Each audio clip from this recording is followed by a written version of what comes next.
grim news now for the economy today, as the number of people on the payrolls plummeted in Keir Starmer's Britain.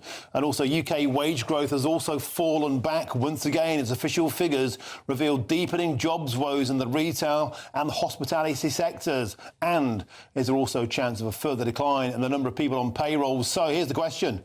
Labour said they're the party of the working people, but actually, are they the party where Labour isn't working?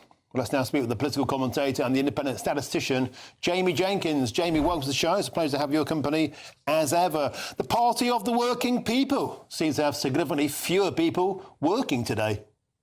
Yeah, good afternoon, morning. So I think when they say they're the party of working people, they're talking about obviously the employment rights bill that they've been putting through in Parliament. But the big issue you've got is you've got no employment rights if you haven't got a job. That's the first thing we need to probably talk about. And we've talked in the last 12 to 18 months since Keir Starmer has taken over control of Britain of like two-tier Britain.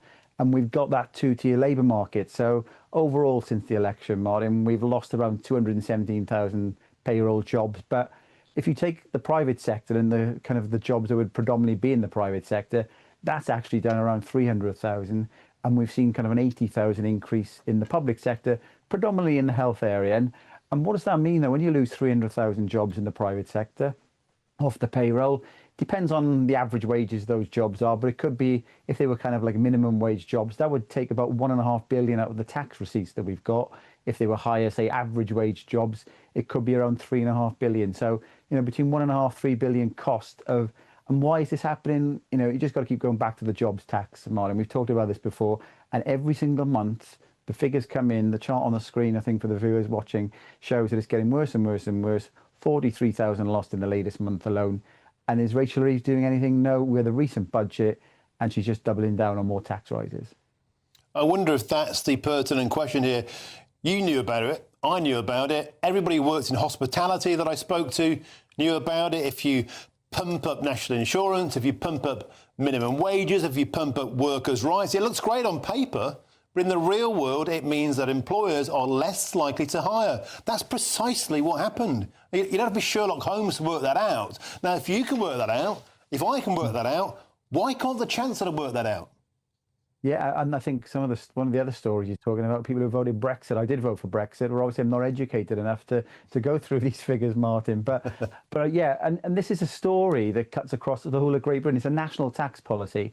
If we look all across Britain, London's been hard hit the most, along with Wales, but all parts of Great Britain are being hit with jobs. And the public-private sector, the two-tier kind of thing that we're talking about there, you see the same in the wages. So where the taxpayer has to fund the public sector wages, if you look at the latest pay growth in the last 3 months, Martin, that's at about 8%. Private sector's down now to around 3.9%. So you see complete differences between the public and private sector. You're right, it's not hard to work these things out. I worked at the Office for National Statistics who produced these figures. They're there for everybody to see. Quite straightforward. You put taxes up, people are going to cut jobs. Yeah, I mean, it is really that simple, but we don't seem to have a Chancellor who has a handle on it. But thanks for joining us, as ever, for cutting analysis the moment these stats come out. Appreciate your time.